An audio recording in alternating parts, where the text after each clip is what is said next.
សម្រាប់មុនគាថាដែលខ្ញុំប្រកាសរណាបានអាប់ឡូតផុស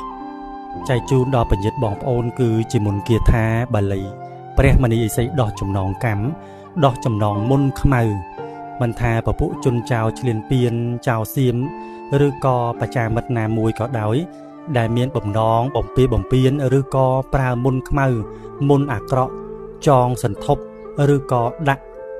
នៅទីកន្លែងណាមួយឬក៏គេហៅថាបញ្ចោះនៅក្នុងអាវុធនៅក្នុងយុទ្ធភ័ណ្ឌឬក៏ផ្សែងពុលបើកាលណាបងប្អូនជួយភាវនាគេហៅថាផ្សាយមេត្តាចិត្តនិងសូត្រផ្សាយនៅបាលីគាថាដោះចំណងមុនព្រះមនីឥសីនេះទៅគឺនឹងអាចជួយដល់កងទ័ពមេទ័ពខាងក្នុងបាន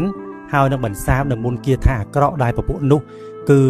គេហៅថាដាក់ប្រើមុនប្រសិទ្ធិជាមុនខ្មៅទៅលើផ្សែងពុលដែលបាញ់មកលើទឹកដីនគររបស់យើងហើយនឹងគ្រាប់បែកផ្សេងដែលបញ្ចុះនៅមុនស្រេចព្រោះពពួកនោះមានចិត្តខ្មៅយងខ្នងមែនតើគឺមិនខ្វល់ធ្វើយ៉ាងណាឲ្យតែឈ្នះគឺចង់ឈ្នះមនុស្សខាងក្រៅចង់ធ្វើឲ្យប្រជារាស្ត្ររបស់យើងរងទុក្ខរងនៅផ្សែងពុលនោះហើយក៏ចង់ឲ្យបារមីអរុក្ខរៈទេវតាប្រលឹងដូនតាមេតបខ្មែរ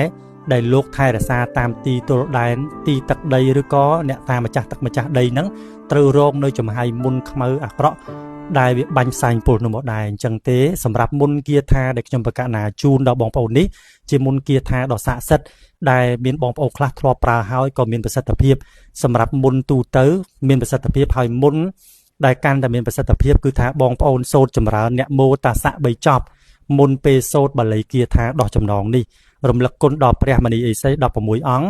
រំលឹកគុណដល់បារមីគ្រប់ទីឋានទាំងអស់ឲ្យលោកយាងមកដើម្បីជួយគេហៅថាផ្សាយរលកធម្មពលនៃការសូត្រប្រកបដោយសច្ចវិជ្ជារបស់យើងឲ្យជួយដល់បារមីជាការភាវនាចេញពីខាងក្នុងរបស់យើងនិងបន្សាបនៅមុនផ្សែងពុលខ្មៅអាក្រក់និងគ្រាប់បែកផ្សេងដែលគេបំពាក់ដាក់ប្រសិទ្ធិរួចរាល់ព្រោះនៅពេលដែលគេយកគ្រាប់នោះមកបាញ់ផ្សែងពុលមកបាញ់មកលើទឹកដីនគររបស់យើងគឺគេបានប្រសិទ្ធិធ្វើពិធីការរួចអស់ហើយអញ្ចឹងមិនមែនគេប្រើតាមមួយផ្លូវទេបងប្អូនអញ្ចឹងយើងក៏ត្រូវតែមានអ្វីដើម្បីជួយដើម្បីទប់ទល់ដើម្បីភាវនាដោះចំណងកម្មស្រាយនៅអាថ័ន្តផ្សេងអាក្រក់ដែលពពួកនោះបំរុងធ្វើឬក៏កំពុងធ្វើនៅក្នុងពេលបច្ចុប្បន្ននេះអញ្ចឹងសូត្រឲ្យបាន7ដងឬ7ចប់ឬក៏9ដងឬក៏9ចប់ឬអាចសូត្រលើសនឹងរហូតដល់108ក៏បានអាចភាវនាជាប់ហើយបួងសួងនឹងឲ្យប្តឹងទំនាយបណ្ដាសាឲ្យពពួកនោះឆាប់ទទួលកម្មរបស់គេវិញព្រោះពូជសៀមនគរសៀមនោះនឹងត្រូវវិនិច្ឆ័យលិចចោះទៅបាតសមុទ្រក្នុងឆ្នាំ2030ឆាប់ខាងមុខនេះប៉ុន្តែចាប់ពីឆ្នាំ2026តទៅក៏រងគ្រោះក្រំគ្រាវេទនាខ្លោចផ្សា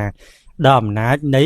បណ្ដាសានិងកម្មទុកទោសដែលប្រម៉ែធម្មជាតិព្រះលោកធាតុទាំង4ចាត់ការដាក់ទោសពពួកចៅសៀមទាំងអស់នោះបាលីរបស់យើងគឺយើងត្រូវសូត្រថាពុទ្ធាំងសរណំកតាំងកតោកថានានាបាលីចងពៀរស័តតាមខ្យល់មានន័យថាឲ្យរស័តតាមខ្យល់បកផាយបកផាត់បកទៅវិញឲ្យឆាប់បកអស់ពីនគររបស់យើងអញ្ចឹងសូមឲ្យគាថានេះសូមមានអនុភាពចម្រើនសម្រាប់បញ្ញត្តិបងប្អូនបើមានគាថាថ្មីខ្ញុំប្រកាសណានឹងជម្រាបជូនហើយមានគាថាផ្សេងទៀតដែលមានអនុភាពផាយគ្នាដែរប៉ុន្តែខ្ញុំប្រកាសណានឹងសម្រាយជូននិងជម្រាបជូនតាមបាលីនីមួយៗអរគុណច្រើនសម្រាប់បញ្ញត្តិពុកម៉ែបងប្អូនទាំងអស់គ្នា